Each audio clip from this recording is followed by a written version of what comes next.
That's right, Mr. Beer. Alright, I started the process. I assembled my spigot. I put 1 tablespoon of this in here. You can read the directions, I'm not going to go through it. Still some in there, I got to stir. And just getting the process started. It's going to be light beer. American Light, classic American Light. So, moving right along.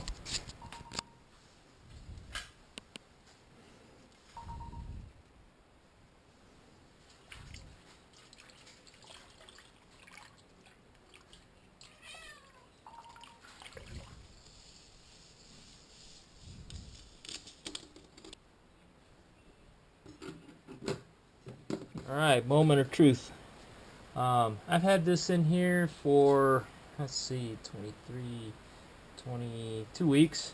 And the instructions say that when it is clear, which I shine my light through there, and see if you can see that. It is clear.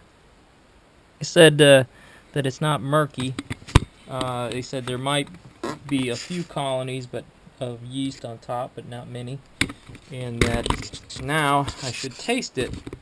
And if it's sweet, it's not ready. If it tastes like flat beer, then it's ready to bottle. So let's give it a little. It smells like it smells like beer.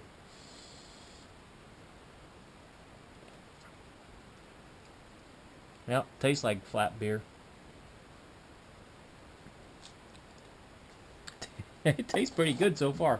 Alright, so we're ready to bottle. So I'm going to take it upstairs and bottle it.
And will help it grow. So let me pour the water in.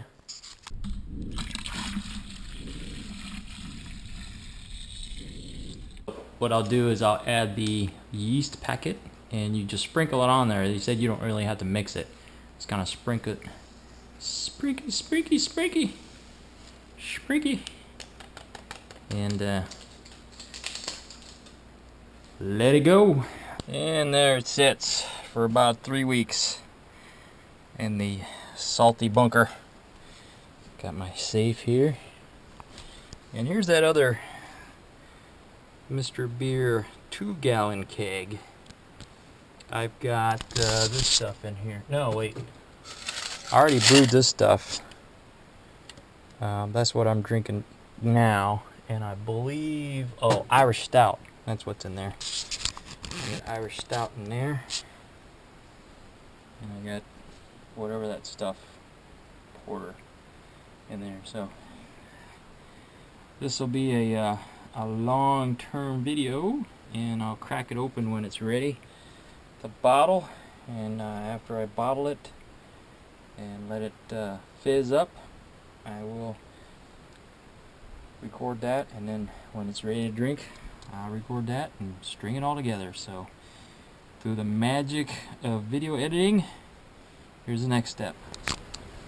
Alright, that was my processing of the, I believe, I recorded it obviously after I did it, because that was months ago, and I believe that footage was of the Ruby Porter.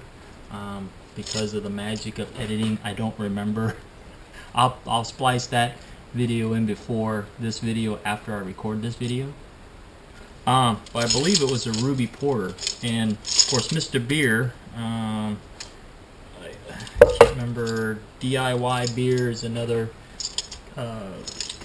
configuration or manifestation of Mr. Beer. Cooper's is the company, but Cooper's owns DIY Beer, and they also own Mr. Beer, and they sell, these are all extracts here. So I got the Churchill's Nut Brown Ale, and I've also made St. Patrick's Irish Stout, and I can tell you they are all very good. I actually had some in a restaurant one time.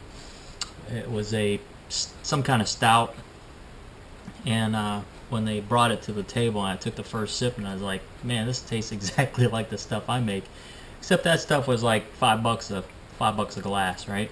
So this is not much cheaper, but it is less expensive than buying it at a bar or buying it at a specialty beer store.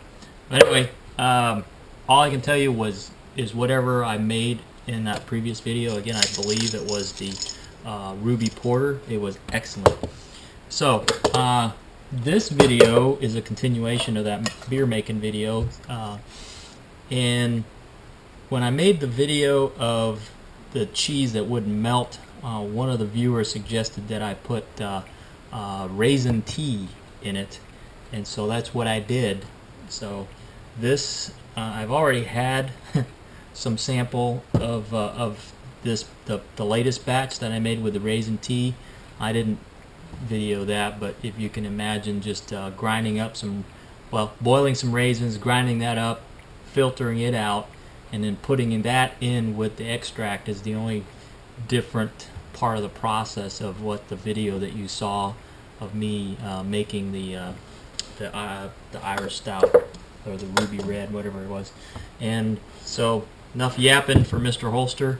I'm gonna open this up with the AR-15 hammer that's been converted to a bottle opener that I got from a tack pack from Joey Cuz.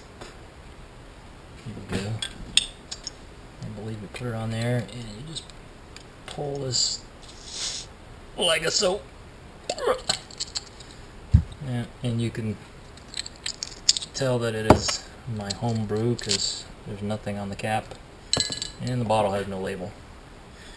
Alright, here's the pour, and you can see how rich it is. Oh man, it's foaming up good.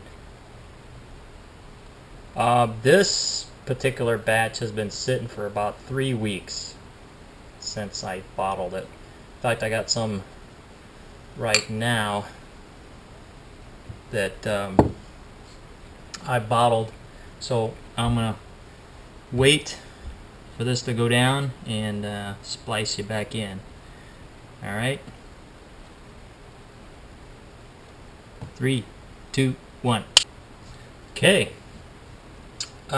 It's very dark,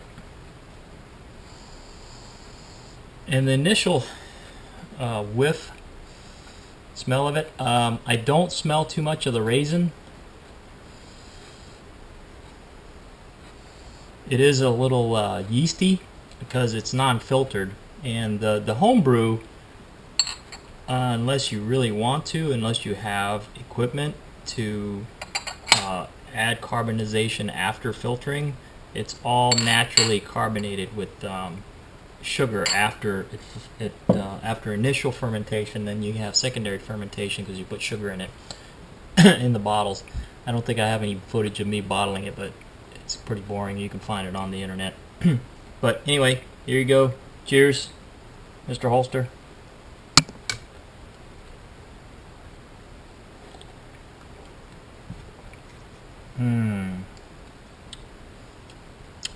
has an initial very sweet, not very sweet, but a hint of sweet molassesy intake.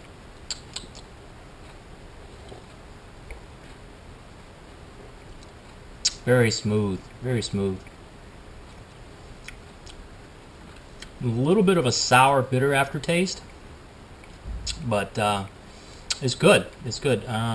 It's a little more bitter than I like, and I believe this. Let me see what the label is here.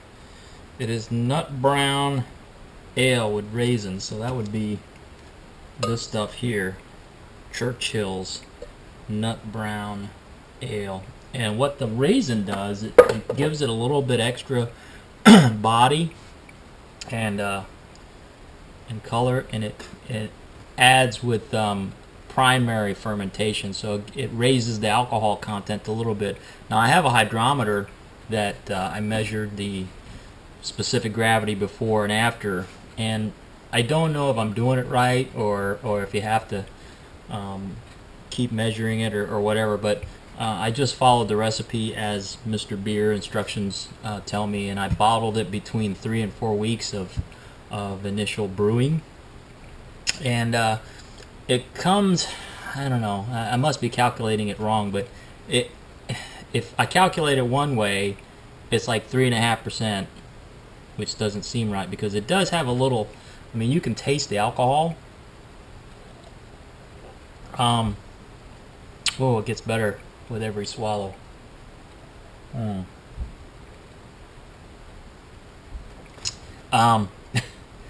it you know, if you drink 2 of them fast, it'll give you a little bit of buzz. But if I calculate it another way, I think it comes out to about 5%. I won't bore you with all the ways to calculate it, but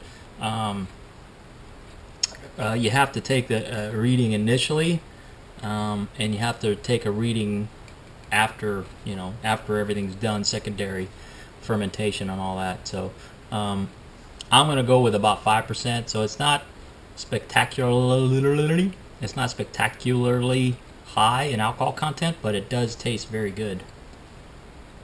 Yeah, you can see a little bit of light coming through the bottom. I've had better beer that suits my taste, but this is good. This is a good you know, after dinner beer while you're just settling down watching TV or something, and it's a good refreshing beer. It's not a slammer. You don't want to like gulp it down, but if anybody has any inkling that they want to try to brew their own beer, I highly recommend it. It is a little bit intimidating at first, but once you get it down and get familiar with the process, it's not bad at all. And as much beer as I drink or don't drink, you know, you can easily brew 2 gallons. The particular brew in the video is 6 gallons, and I traded my buddy empty bottles for for some beer, some full ones, because I don't consume that much beer, and but if you just get the 2-gallon Mr. Beer kit, it's a cycle. You know, when the next batch is ready, I would have run out of the previous batch. I guess that's what I'm trying to say. But if you drink more beer than say Ibomi, you might want to get the 6-gallon brew kit and buy the extract for that.